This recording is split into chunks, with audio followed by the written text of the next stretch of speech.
Aloha, brother. Aloha, sister. How are you doing today? I'm Matthew Salanoa, and welcome to Talk Story, where I tell a story or two. And is there a message? Is there something valuable in this? You'll have to let me know. So, my last episode, I was talking about my first time at a Spartan race, and that was very cool. I just finished cutting that. And I was like, wow, I kind of forgot how much had happened. But this week, is actually a special request episode, believe it or not. Who would ever think someone would special request something of me? Well, if you know my life, it's actually pretty normal. But yeah, so a friend, I was talking to a friend on the phone the other day, and she works in this pretty competitive workspace. I'm just going to leave the details out because not that anyone who follows this knows me or knows this person anyway. But either way, I'm just going to keep the details out for the sake of privacy. I have a previously recorded episode where I am talking about the subject. But essentially, on this phone call, my friend was telling me she works in a competitive workspace. When she first joined this place, everyone was very supportive. And I mean, at least how she describes it, everybody. But in the more recent years, and especially in the last few months, she's really started to outperform her colleagues and get recognized for it.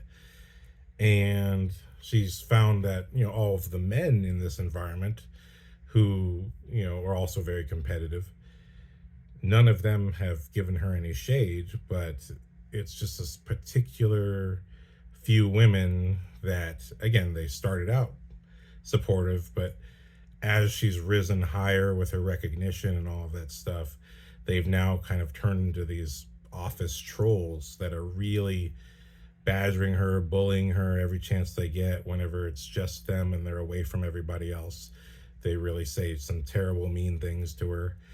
And she was just wondering why is it that the men in the office aren't doing this, but these women are.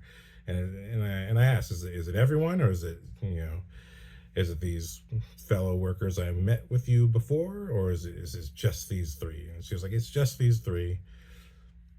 Again, they were supportive before, but now you're getting recognized. They're treating you like garbage. And she was saying, I'm trying not to take it personal because, I don't get why it's happening. And I told her, I essentially had a bunch of advice for her, and I told some stories about myself, about, I've been through similar things where I worked in particular, I worked on a large video project with some friends.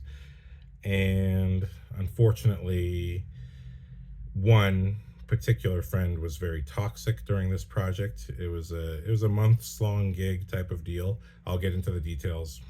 I'll tell enough of my own details, leaving out the important key ones, of course. But yeah, so I tell the story about how I've dealt with the same kind of jealousy. And so the subject, what I'm calling this video, this is a special intro because although I've already recorded this special request episode, but the subject of this video is haters gonna hate, or why do haters hate? I'm sure there's other content online like this before, but because when I told my friend these stories and I told her my point of view on it, and I basically explained I too once was a hater. Maybe I was not as bad as the particular experience I faced. Maybe I was. But because I knew what I had done in the past, the way this friend was treating me on this particular video project, it was very similar to what was happening to her with these ladies in her workspace. And I realized it was because I was put in a position above other people that this friend had wanted. But due to circumstances, it went to me, and it was circumstances. So, but even that being the case, it didn't stop the treatment that I had to go through. And when I kind of went through all that and tried to essentially encourage her to realize, like, you can't take this personally. Like, if what you're selling, and I had to say, disclaimer, if what you're telling me is true, because I'm not there, obviously, But as far as I've known this friend, she's always been a positive person who's done her best to lift other people up, but also just has a one of those personal growth, independent mindsets where she's not trying to fit in with everybody. She just is positive and is helpful, and then does her stuff and goes about her way. That's always how I've known her. And so I said, like, if everything you're saying is true, and it's only these people that you're having a problem with, and that's the type of problem you're facing, then to me, it just looks like hate is going to hate, you know? It looks like they're envious of you and your progress, and you should not take it personally because it has nothing to do with you. It has everything to do with personal issues that they have not dealt with, or basic jealousy, fundamental jealousy for your progress, because especially if they have been doing this longer than you, but you succeeded, well, perhaps over time they'll realize that it's this attitude that they have, or something personal on their side that's either keeping them from some kind of personal success outside of this workspace, or or it is just basic jealousy. One way or the other, their treatment of you is simply a projection that if it's not you, it'll just be the next girl. They're just going to keep doing this until they realize that this unhealthy behavior is not actually getting them the thing that they want. If anything, it's keeping them further away from it. So I delve into my own story about being treated similarly, and also how it's karmic backlash for me when I was even younger and behaved similarly as well. The fact that, knowing from my own experience of being a butthead and making mistakes, I realized why I did similar behaviors to other people, and how the way this particular friend treated me on a video project, this is how I was relating to my friend, I understood where she was coming from, even though what she was doing was terrible. So anyway, this is a little bit of a, I guess, advice video or kind of encouragement video, that if you are someone who, and you got to be honest here, if you are someone who's just, if you just keep your nose clean, you're doing the right thing, you're not mistreating anybody, you're having some kind of wild ego. If you're a top performer and someone's hating on you, and it's legitimately out of nowhere, you haven't mistreated these people, but you succeed and they hate on you, well, there's some reasoning behind it that you should not take personally. And so, without further ado, let's get into my original recording, because I did record this already. I just felt like this video needed an improved intro, because when I was reflecting on what I had to talk about, I realized, wow, actually, this video kind of has a title: Why do haters hate? So, as James Franco says in the movie The Interview, haters gonna hate and ain'ters gonna ain't. So if you are gonna be a hater, then you're also an ain'ter, because you're wasting all your energy being a hater instead of becoming a successful person yourself. So here we go to you hard workers who are earning your spot, getting hated on. This one's for you. Here we go.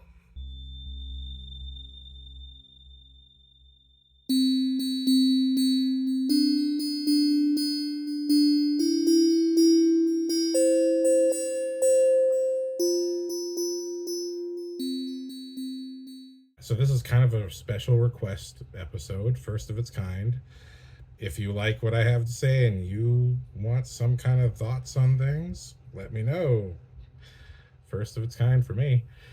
But yeah, so essentially what I said to her was, okay, so if what you're saying is true and you're just doing your thing, and I believe you're just doing your thing, and these women are just attacking you for no reason, well, it's because they're jealous, or not just jealous, but from my point of view and my experience, both with women and with men.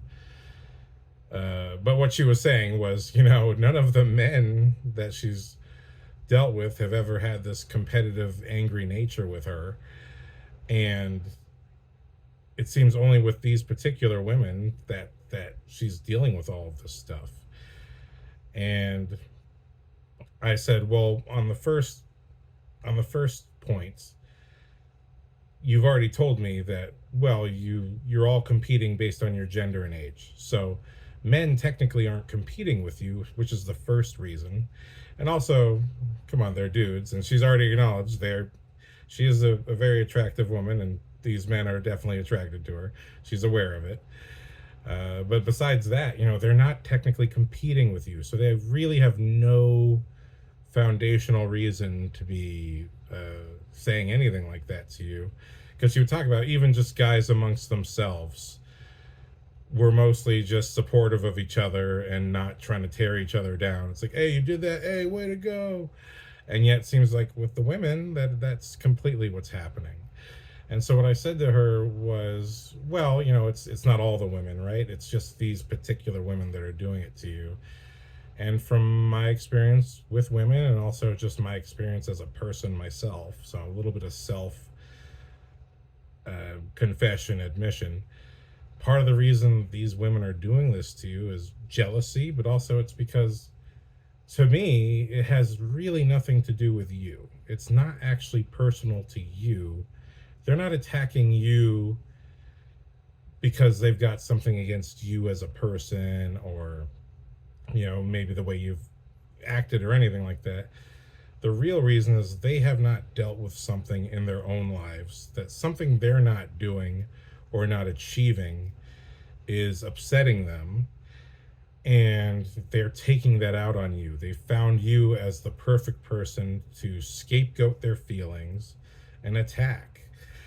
And I expressed that I had this kind of personal thing myself when I was going to art school, and even the years afterward, when, truth be told, there's a bigger story about it, but I could have been successful in working in Hollywood right out the gate, but I failed. I fumbled the ball. That's a story for another time.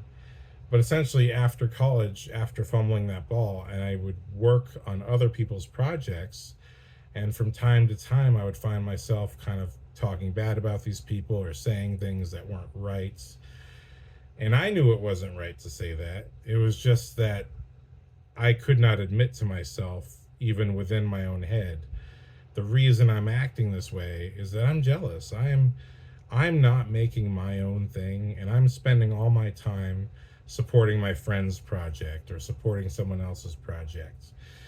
And in the case of women, like with women I've either dated or been friends with, I've seen the same type of deal where, one girl I was seeing, well, actually, in my early days in high school and college, I was so career focused. I had advice from a young age, literally like before I was even a teenager.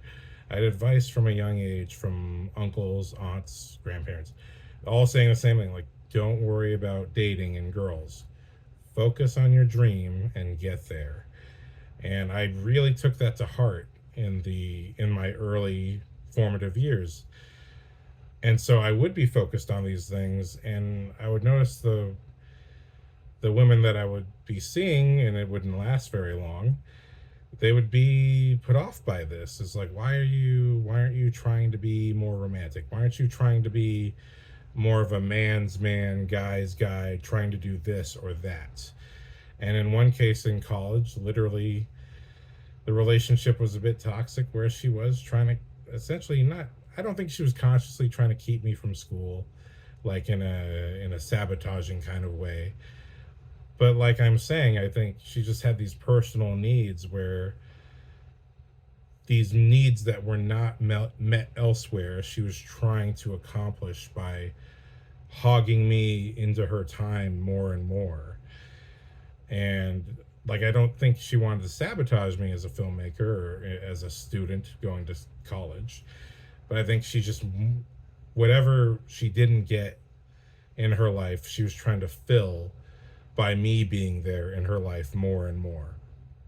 And then Just as I was saying with my example of being on other people's film projects and sort of bad mouthing them, or not always bad mouthing, I think I would have a way of just being far too intense with criticisms, or being far too intense with suggestions or recommendations that I felt would make their projects better.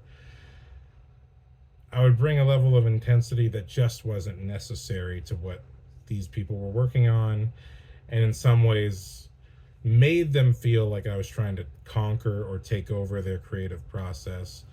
And so I made a very negative reputation for myself amongst at least half the people I experienced things with in college, because, again, I wanted to be in charge, making my own stuff, but instead I was working on someone else's things. And so, like, it was about half and half. The other half of the time, I was very good at working with people. Most of the time, because it was a friend or because I really just had no stake in the game. It was not something I would ever make. But if it was a short film, and if I was feeling like, man, I'm not working on my own stuff, although it was subconscious, I was kind of attacking these people, or I was kind of making these people feel attacked, because deep down inside, I wanted to be making my own thing, and I just wasn't getting that outlet. So, yeah, so what I said there is like, these women, they're not tearing you down because in a personal way you've wronged them, or that in some way they see something about you that they don't like. That what they see in you that they don't like is their own lack of fighting for the things that they want in their own life. What I said was, so you're all in it to win it. You're all doing this for one reason or another, for some type of similar reason. You're all a bit competitive. The problem, most likely, it's just a guess, because I don't know these women. I don't really know. But I'm just assuming, based on what I've been through with other women and been through with other men and been through just me being myself, making mistakes. Because what I said was like, I've screwed up in my own life so many times. But I think my biggest experience was really, I would say, a kind of a comeuppance for me for all my shitty behavior. I made this short film years ago with a bunch of friends, and a friend had asked me to direct, but he was getting married to his girlfriend, and they had made something together previous to that. And it seemed pretty clear to me that the girlfriend, now fiance, felt that she should have directed this project, or certainly felt that she had a better sense of what to do than me or him. And so I got my comeuppance for all my bad behaviors, or bad behaviors I allowed other people to perpetuate on other projects. Mostly myself, though. I gotta put it on myself. I'm not a perfect person. But everything I had done that I had learned not to do came back at me, just specifically through my friend's fiance, who was bad mouthing literally everyone on set, literally 5 feet behind them. I don't know how they didn't hear her. But she would badmouth them, she would badmouth me, she'd talk about how everyone is incompetent, and yet at the same time making each person feel like they're her confidant, and that somehow, they're the one who can be relied on. And yet, because I'm the director, I am running around everywhere talking to everyone. I do get an ear in on every conversation, just because I'm in every corner of the set or location for whatever reason. So she'd be talking to the next person, complaining about the person that she was just talking to. So it was just like, it was awful, and it was toxic. And I could tell that many times when I would try to talk to my friend, because he was the producer, and we would have a conversation. We were making an action movie. We were referencing action movies. She was not a fan of action movies. She had no idea about action movies, how they worked, how they shoot. You can't, and truth be told, she really was not prepared to be making movies, despite going to the same college as us.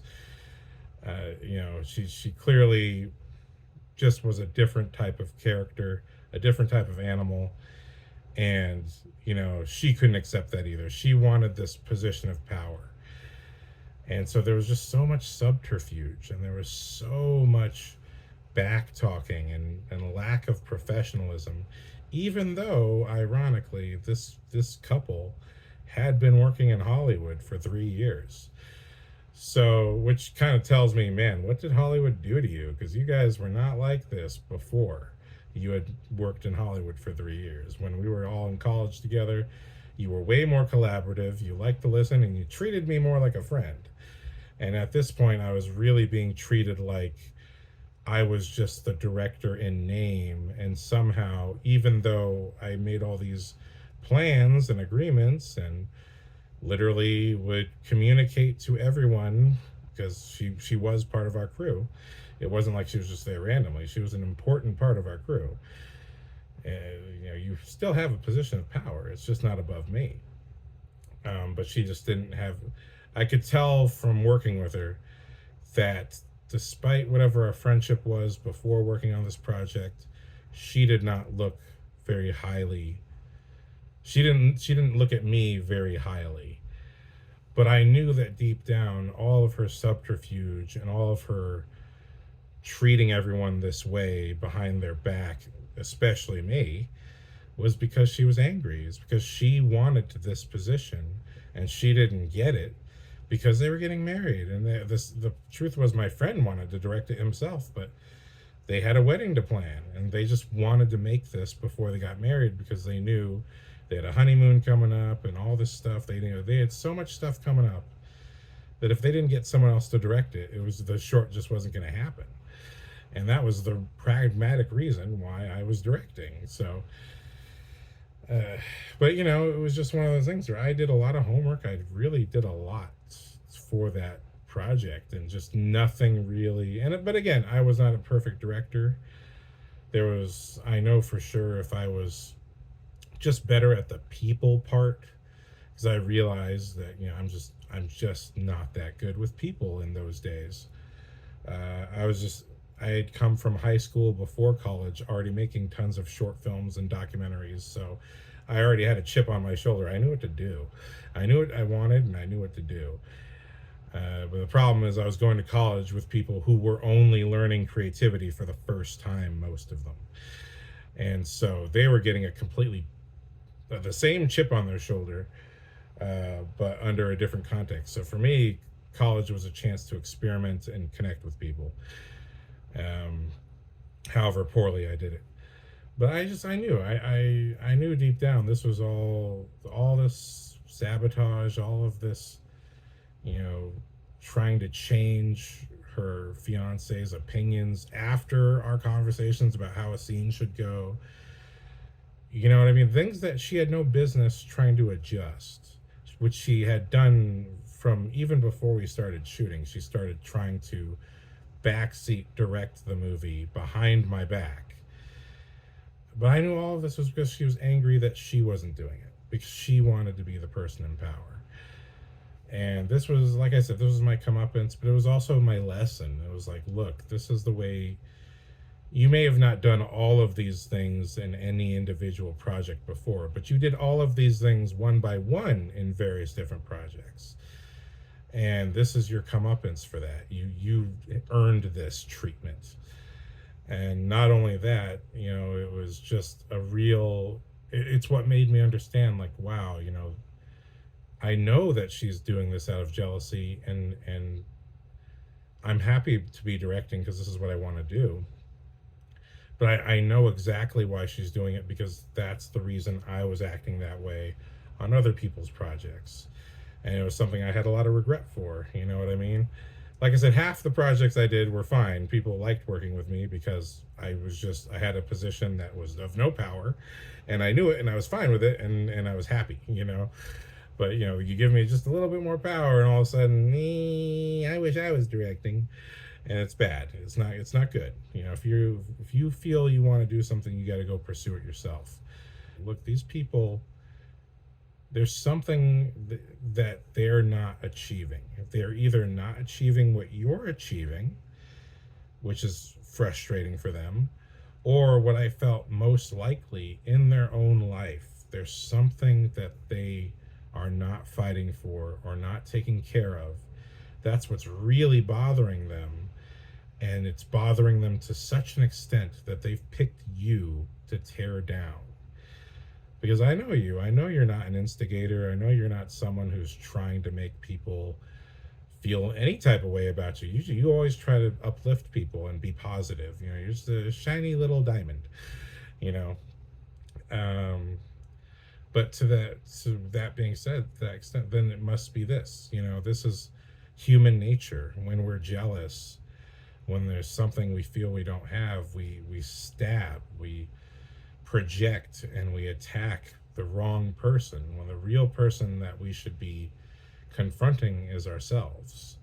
We need to confront ourselves and deal with it. And part of me understanding this was that in high school I had therapy for some pretty valid reasons I realize now. But part of the therapy gave me these tools that I would not even fully appreciate until really now, 15, 17 years later, where some of the things the therapist had to teach me, like the three lessons that I remember. The first was there's two sides to every problem. And what I was doing in those days was blaming myself for every problem.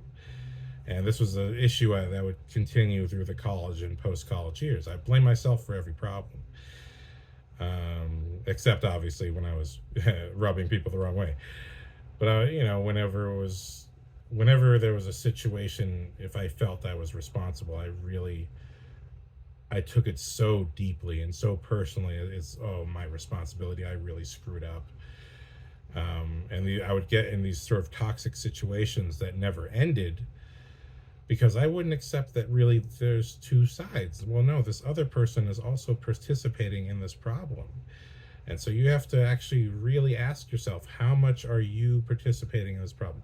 Are you allowing it to happen? Is that what's bothering you? Or are you resisting it and they keep doing it?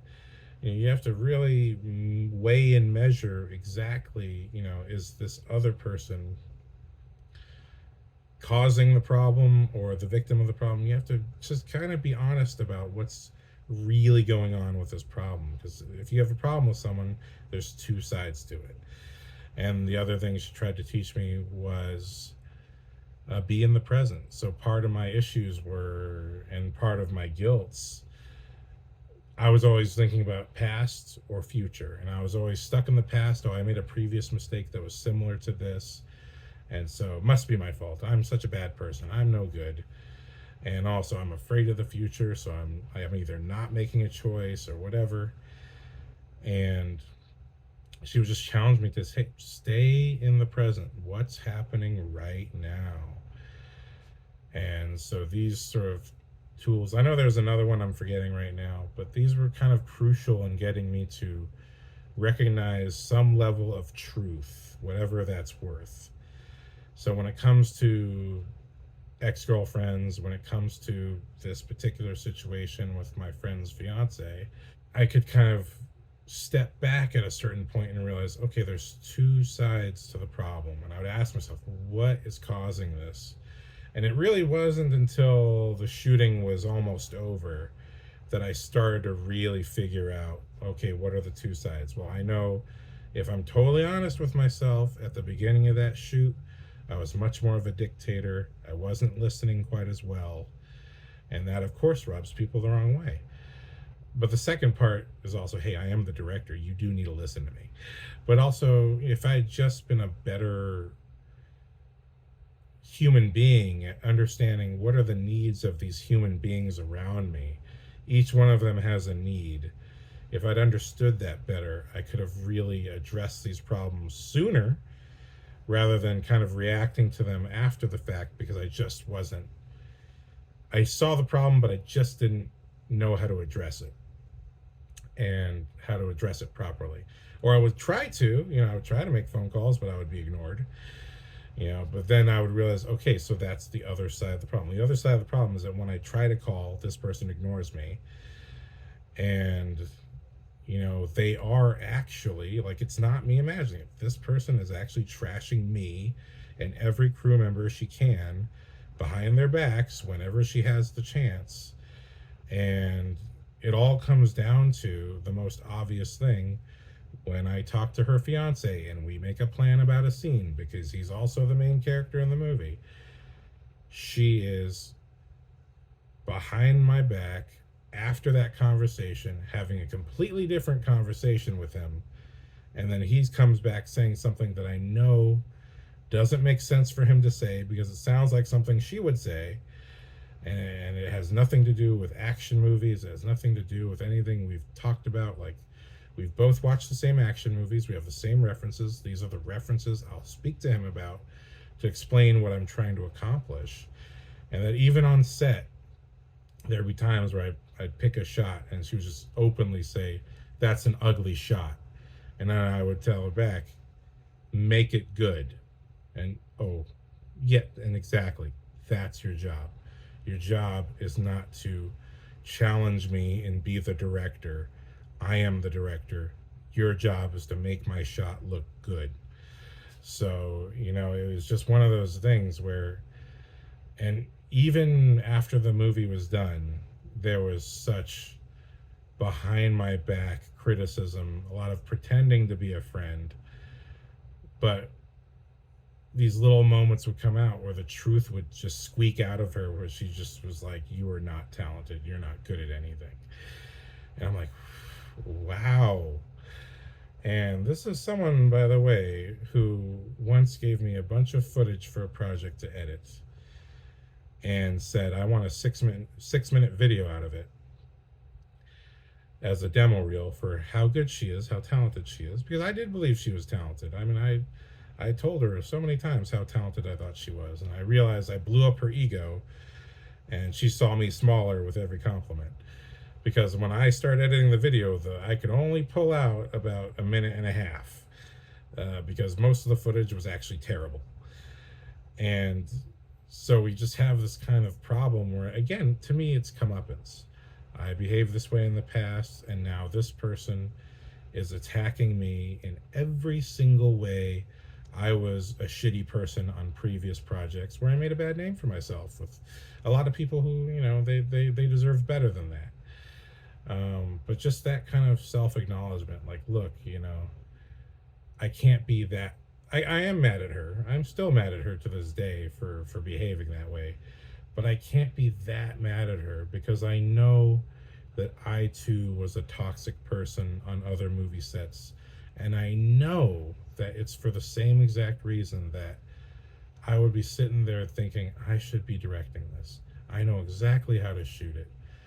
Or so I think. Or I know exactly how to put this together in a way that would be emotionally or whatever way successful. And the truth is, that's not the truth. The truth is, I need to make my own thing and stop harping on this person who sometimes was my friend and didn't deserve that. I mean, none of them deserved it, but especially when it's your friend, like, just support your friend.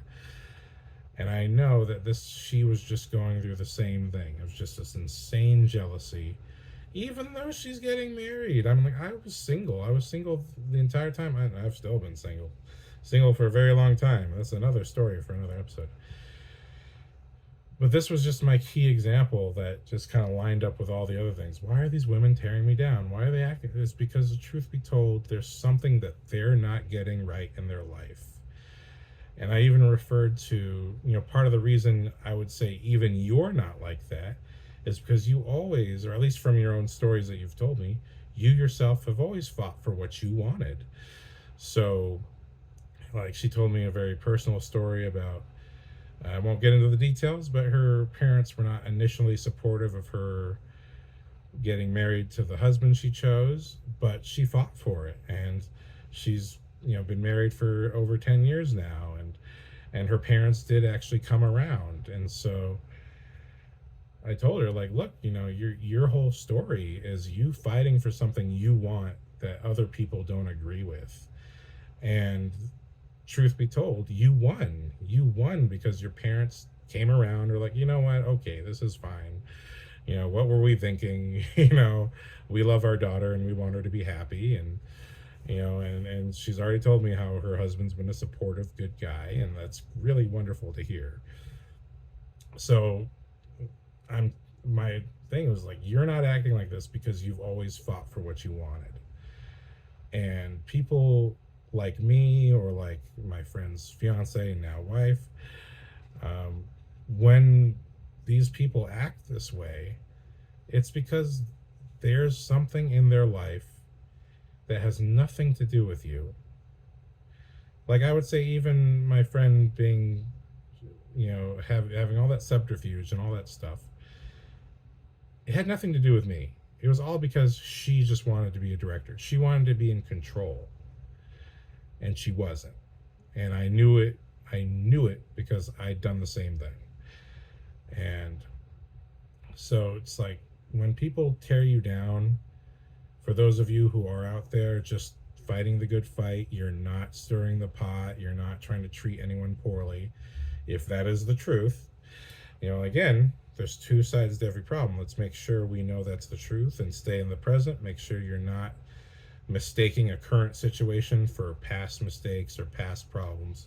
If you're in the present and you're certain, I'm not doing anything to deserve being treated this way by someone else, and everyone has their fears and everyone has their concerns and everyone just feels things should be a certain way. But I think a lot of times, if someone's tearing you down in a very direct and terrible way, but you haven't done anything to deserve it, it is because the truth is they're insecure about a choice that they haven't fought for in their own life.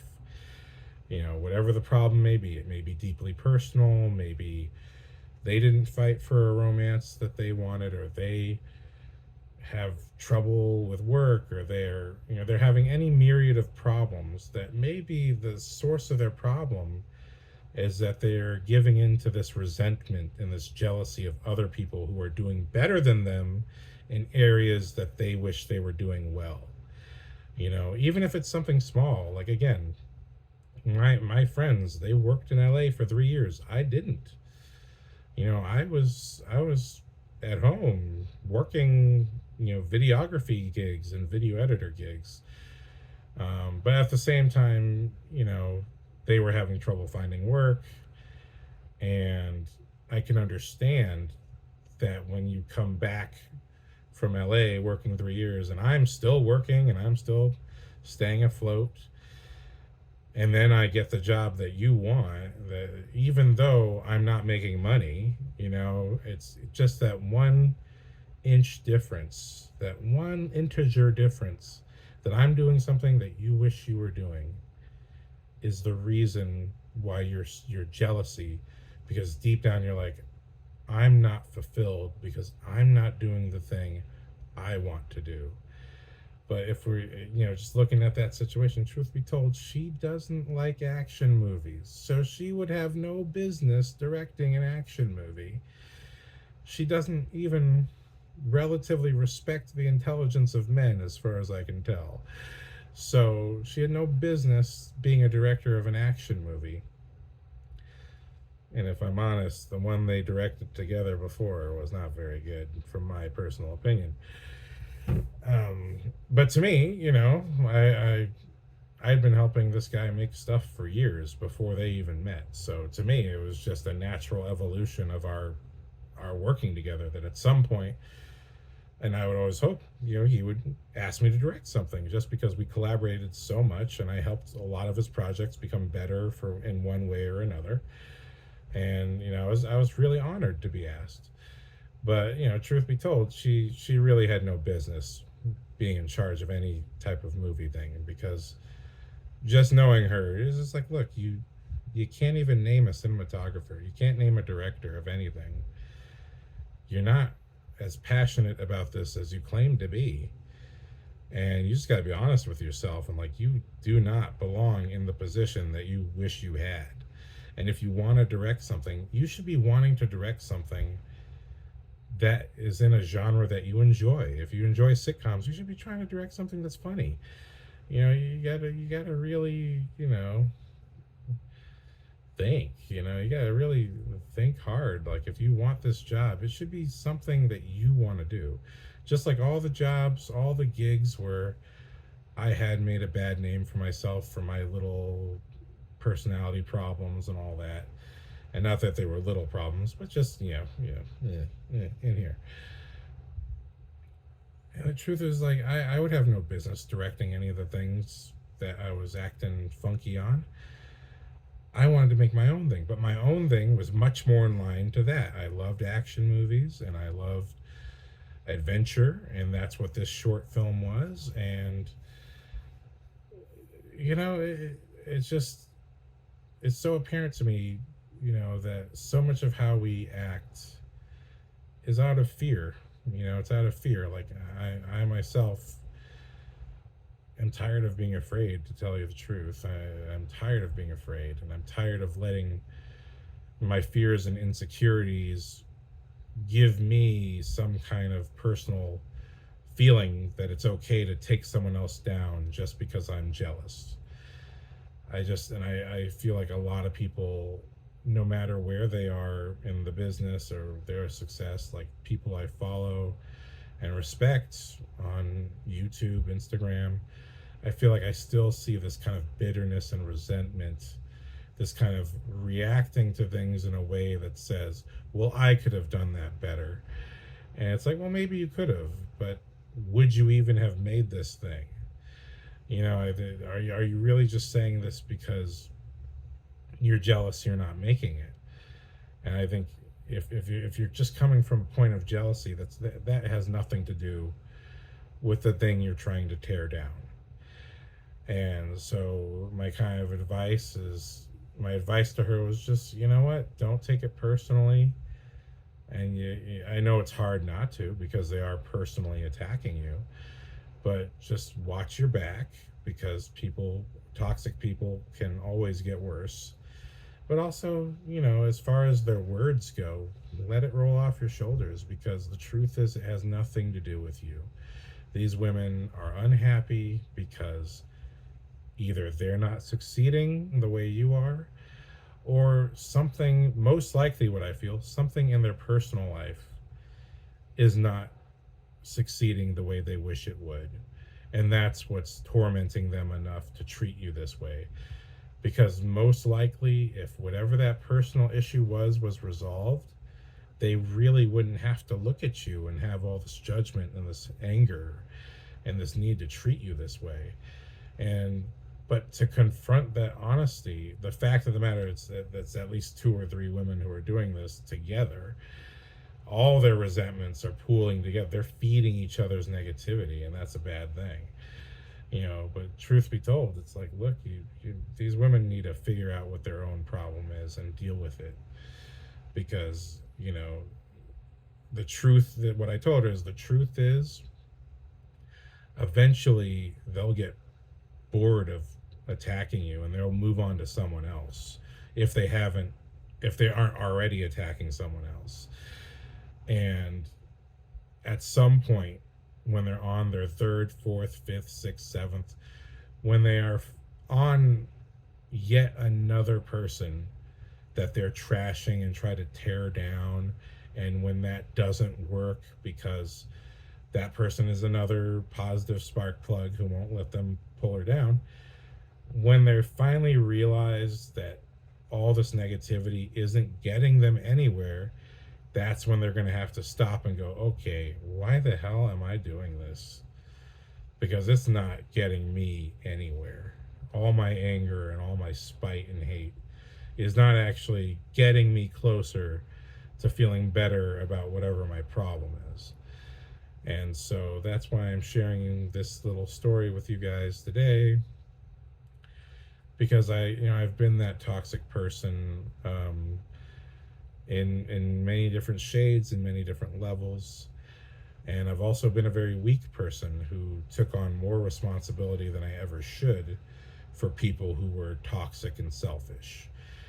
And I deeply regret giving so much time trying to help other people's visions happen when, truth be told, just like my friend's fiance, these other people, these other friends, so called friends, truth be told, they didn't think of me very highly, even though they always needed my help.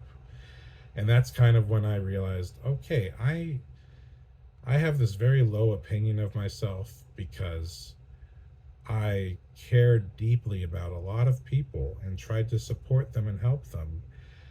And the truth is, they all 86'd me at the same exact time. And it was the same exact group of people that we made this short film with. And I thought they were all friends, but I realized after a while, it's like, every time they ask for my help, I show up. And then every time, whenever I don't show up, I feel like there's some kind of secret resentment toward me, or some kind of unspoken question about why didn't I help that time.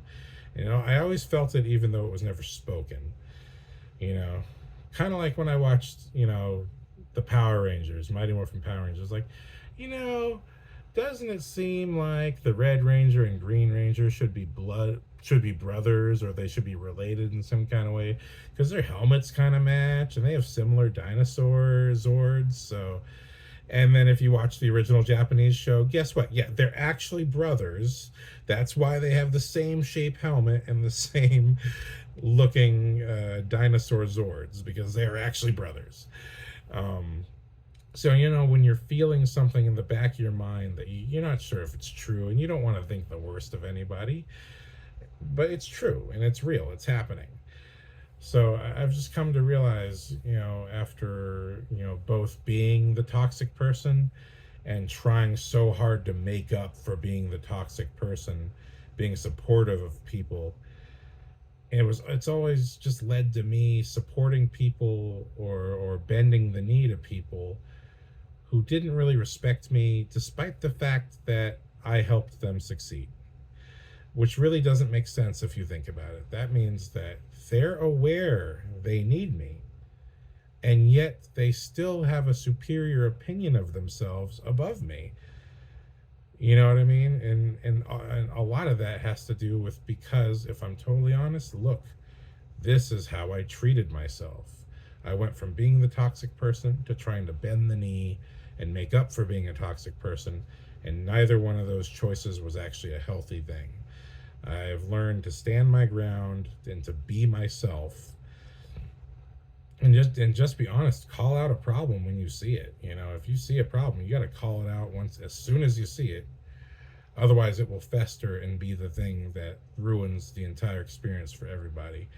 And that includes just within yourself. If you find yourself realizing, oh my God, I'm kind of treating someone bad and I don't need to, you need to ask yourself some serious questions about why you're acting that way. Are you jealous of something? Is this person in some way reminding you of someone else who hurt you, or that you were envious of? And even my friend who, the one with the fiance, I was always jealous of him. He was athletic and women considered him handsome. And although I was not fat as I am now, at the time, I was still relatively unhealthy looking in comparison to him. And I looked up to him. He was the kind of guy that when he said something kind of naughty, women would laugh and giggle, and I would say the exact same thing, and I would just get these disgusting looks like I just killed a baby in front of them. And so it just, this was someone I looked up to, and to watch even him succumb to this, to his fiance, and let me be treated this way, it just made me feel so low. And the fact that this entire group of people tossed me to the side, and to be completely honest, they tossed me to the side at a time knowing I was actually going through some really horrendous personal family issues that they just didn't have. They either didn't know how to help me with, or they had no interest in helping me with. And I just think they realized at the time they 86 me that they had no interest. And So in return, I got no interest back. Fuck you guys. But seriously, jealousy, resentment, ego, these things are our enemies. And I do mean like our enemy.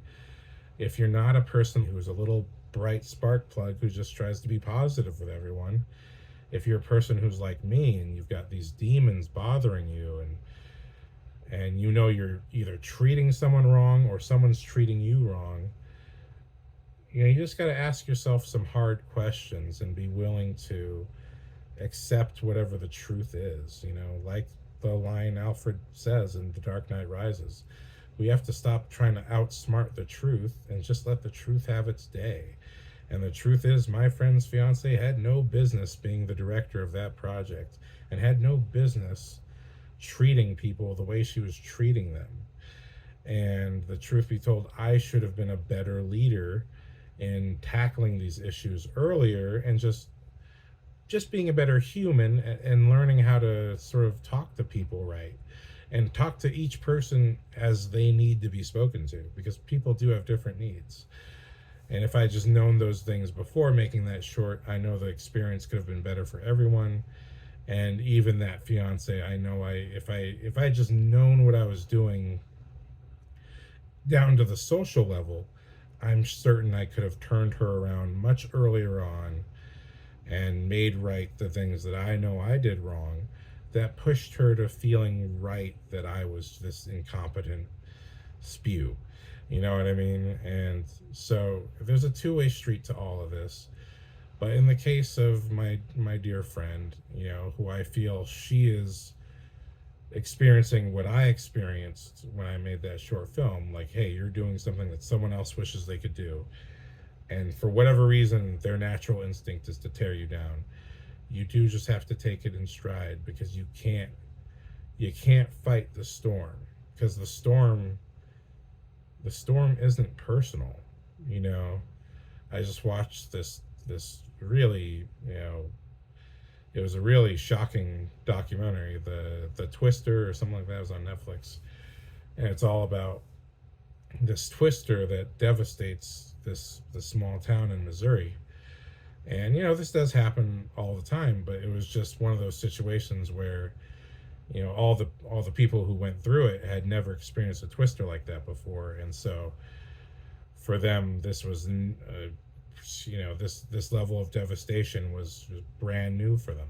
What I took from watching that documentary was like, all of these people were affected by this twister, but the twister wasn't personally going after any one of them. It's just a storm. It's just a storm that cannot possibly dissipate until the conditions that made it ease up. And so the storm is incredibly destructive, and it destroys every family. And so my analogy to this is like, dear other people who are genuinely good, decent people, or at least you're on the path of following your dream and just doing what feels right to you. If someone's tearing you apart, it's because there's a storm within them. They have not acknowledged their actual problem, whatever their problem is. Maybe they have personality issues as well, which keeps them from pursuing their dream, even if it's the same dream as you. They have some kind of personality issue, or they have some deep-seated fear, or your success, for whatever reason, even if you haven't technically achieved anything yet, right? Like, the short film wasn't done when this behavior started. And the behavior technically didn't stop until the short film won awards and got all these really positive comments on YouTube. But it was really like a very toxic time until that happened. And it's just like the storm won't dissipate. And I'm not saying she stopped because the movie won awards. I'm sure she kept it up. But she could not possibly stop behaving that way, just as I couldn't have stopped behaving in similar ways on other shoots. None of it's going to stop until there's some self-honesty, until you stop and go, wait a minute, you know what? This person's right. I'm behaving in a really inappropriate way, And I need to ask myself why I'm doing that. And it hurts. It's hard because you kind of get fixated on an external enemy who you think is after you, even if they're not after you. And until you kind of sort out like why you feel the way you feel, is it because someone told you to feel this way? Is it because maybe your family pressured you to be successful? And so you feel like, well, I didn't get the director position, so I'm not successful. My family's going to judge me. Or this is my dream too, and I really wanted to direct this. So not directing it means I'm not following my dream. And any number of whatever it is that's triggering, you got to find the time to slow down and ask yourself these very serious questions, because if you are the source of these problems and you know it, I do think most people know it, whether they want to admit it or not. And sometimes you just don't know it. Because I didn't realize it, that I was doing it, literally until I was directing this thing, and I realized, oh man, let's make sure I don't act those ways. I acted in completely different wrong ways, but let's make sure I don't act in those ways on this shoot, because I've learned not to do that. But I made completely different mistakes that were still, unfortunately, I think, participated in this kind of situation. So it's a two-way street. I'm not in any way saying that I don't play a part in my misery.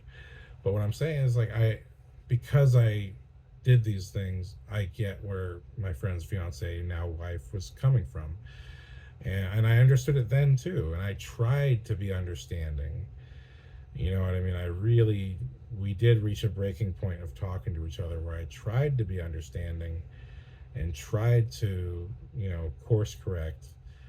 But by then, she was so far gone, I just had to tell her that I'm a crazy person for her to accept me being the director. I was like, okay, I'm a crazy person.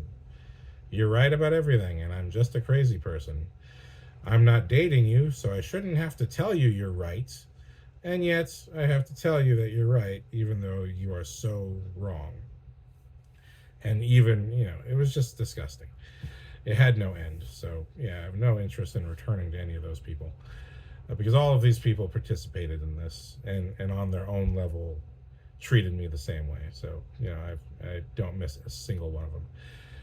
But it's so important. The most important thing is that I learned, and I really learned that the next time I direct, I'm going to really think about who am I talking to, what does it seem to be that their needs are, and if there's a problem, really try to address it right away. Because some of those problems that we had, I let fester because I just didn't know how to approach it.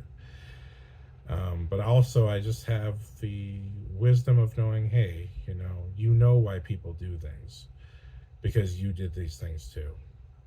And so, if you're a shiny diamond and people are trying to shoot you down, just don't take it personally, because a storm is not personal. A storm is caused by reasons that have nothing to do with you. The winds change in someone's heart for reasons that only they know. And some people maybe don't even know right away, but they'll learn it later after they've caused the destruction. Geez, like, why did I do that?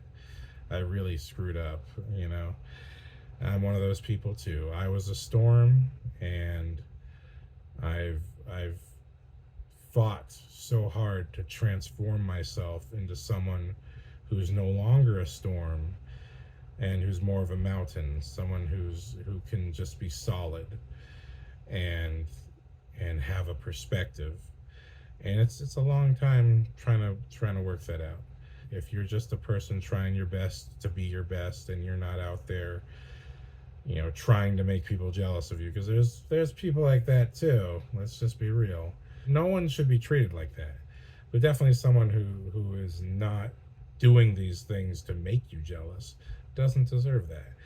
And if you're acting like that, you really got to slow down and ask yourself the hard questions. People say they don't have time, but everyone does have time. You don't realize until you've gone too far and no one wants to talk to you exactly how much time you really have.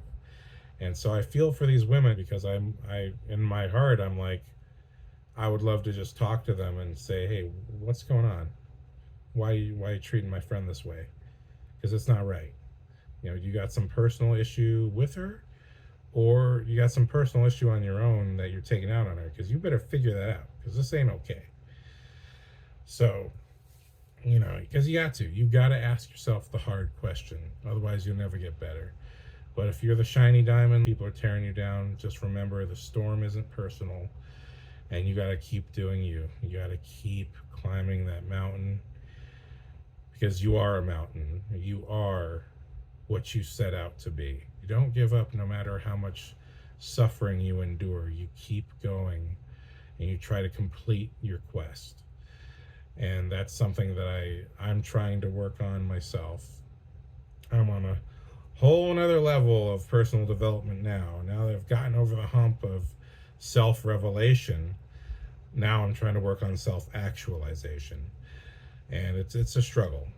As I mentioned in the previous episode, if such an episode exists, I was going through depression for quite a while, and now I realize I'm trying to come out of it. But self-realization is the first step to self-actualization. You can't get out of your storm unless you realize what started the storm.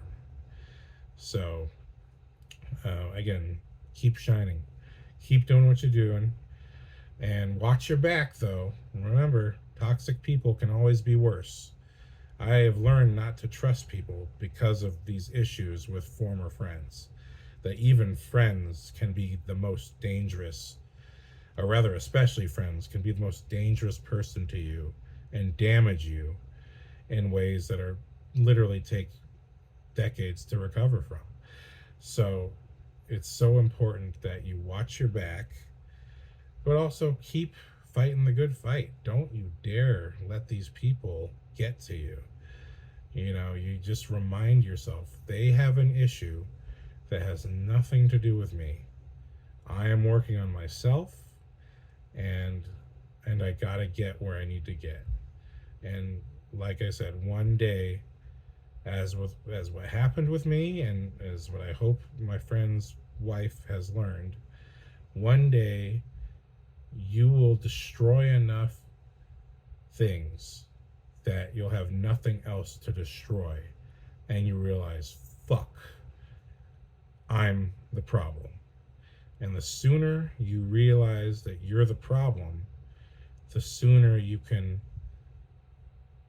start to work on that problem and recover. And like I said, when I realized it, I went so hard the other way and tried to make up for it, that I became this person that people didn't respect. You know what I mean? I was trying so hard to make up for being a lousy person, or a weak person. I didn't realize I was becoming weaker. And, again, it wasn't until being 86th that I realized, okay, there is a middle ground. You know what I mean? There is a middle ground where I can both go for what I want while still being respectful to other people. And that's the correct path for me. Because trying to make up for things, you can't make up for things to people you never actually hurt. Right? You can't make up for things to people you never hurt. If you're helping them and they don't help you back, they're hurting you. So, that's the other side of this. The best way to be is to just be purely honest with yourself. What are you doing wrong?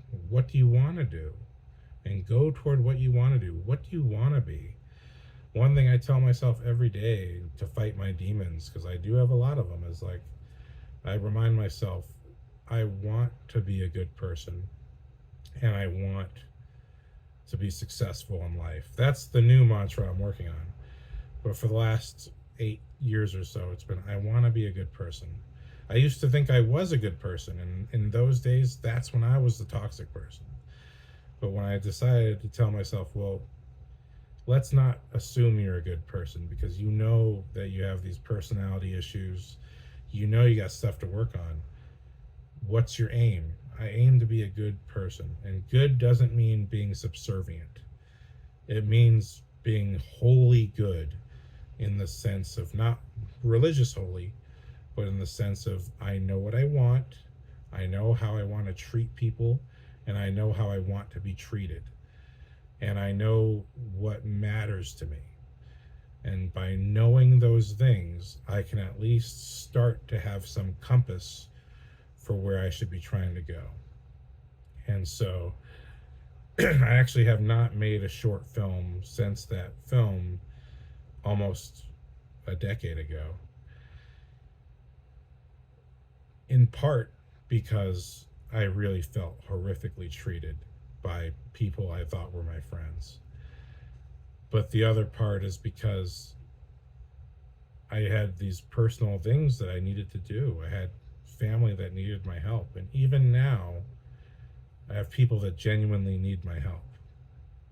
And so I am, these, to me, my value is, look, if I die tomorrow and I picked myself over someone who I loved, who I knew needed me, I would die with regret. And so I already, as I said earlier, have screwed up so many things in my life, so many opportunities I should have said yes to, so many chances to be with women I wish I took, you know, and I knew I could have had a happier life sooner if I had just gotten over my fear. I was always afraid to take a step, and I'm still afraid. But at least now I'm aware that I'm afraid, and I got to work on overcoming that fear. Like I said, now I'm working on self-actualization. It's a struggle because I'm still working on myself. But you know, I have chosen, like, look, don't be filled with regret. So, you know, if it means that you got to delay your dreams a little bit longer to make sure that people you care about survive till tomorrow, then your dream is still alive. Because my dream is to be a successful director that has a happy, healthy family that's alive and well. And that doesn't just mean being married and having kids, but just everyone I care about. I need to know that they're okay. And until they're okay, I'm not going to abandon them. So, you know, granted, I do need to be a bit more selfish in my life, as like I said, I went so far the other way to make up for my sins that I just, you know, supported other people's sins. So that didn't help. But, you know, you know, I've learned a lot from my life in screwing up. And I just hope all of you out there, whether you're the person who needs to hear this, that, hey, you're doing the right thing, you're fighting for your dream, don't take these hits personally, just keep going if that's what you need to hear. Or if you're on the other side and you're the one trying to tear someone down, and I'm asking you to slow down and ask yourself why you're doing that. You know, you gotta clear your mind, and you gotta figure out what's really happening. And then if you realize, hey, I didn't treat these people wrong, great, so keep going. But if you're on the other side and you're treating people wrong, you gotta stop. You gotta stop, and you gotta work on yourself.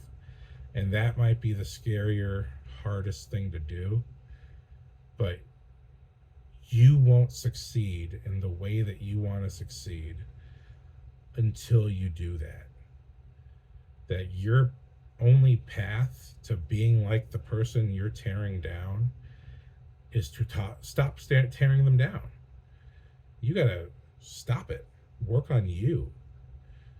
You know, that's the only path to having any level of their success or happiness. You gotta start fighting the correct fight. Take the correct fight to the right people. You know what I mean? Pick your battle. Your battle is not with someone who's doing better than you. Your battle is with you. And if someone is treating you wrong and that's why you're taking it out, you got to figure that out. And again, you still got to find the right way to deal with things. That just being a negative, toxic storm, it's not the solution. It's just going to leave you feeling the exact way a storm does when it's destroyed a town, right? A storm just evaporates and is nothing. So step away from feeling nothing and start feeling something that's good and right. Start feeling that sun in your face. Unless you have a skin deformity that does not allow you to step into the sun, then don't go in the sun. But, aside from that, you need to take a breath, make a change, whatever the rest of those lyrics are. But anyway, I've repeated myself enough. I hope this is helpful for somebody. Thank you very much for listening. Aloha. Okay, I hope you enjoyed my video on Haters Gonna Hate. So this is Talk Story, and as far as I know, this is kind of a limited series. Typically, I do movie reviews, so if you enjoyed this, thank you very much. This channel is really a place for my filmmaking and my movie review podcasts, where I like to examine movies both from a filmmaker or storyteller's point of view, but also oftentimes from a personal point of view and how I interpret the movies and shows. So that's generally what I really do on this channel. This podcast is kind of going to be an on and off limited series whenever I just feel like I have something to say, because really my goal is to be a director in Hollywood, and not necessarily Hollywood, but just I have stories to tell of my own. But I just found myself realizing in all of my movie reviews where I'm talking about storytelling, I tend to talk way too much about myself. And clearly I have something I want to get off of my chest. So I decided to make a whole podcast. Like, if I have some kind of wild story to tell, or if I have something that's personal that I think could be meaningful to someone, let's just make a whole podcast dedicated to that and let the movie review be a movie review. That way, and also let me work on my titles so that people can know what the heck the podcast is about. So that's what I'm all about. This is what I'm doing. And yeah, so if you liked what I had to say and you have a special request, or you want my perspective on something, you are welcome to leave a comment and ask, what do you think about this? I don't promise results, okay? Just let you know. Talk Story, I'm just going to tell a story about myself and my own perspective on my own life. I'm not going to promise you that anything I say is going to be necessarily helpful for you.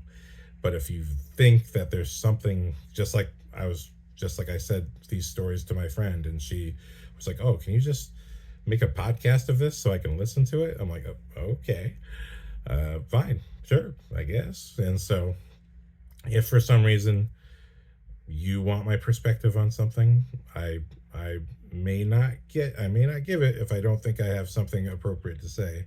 But even if I do, I can only really speak from my own point of view. I can't possibly tell you what's going on in your life, because only you know based on what you're experiencing.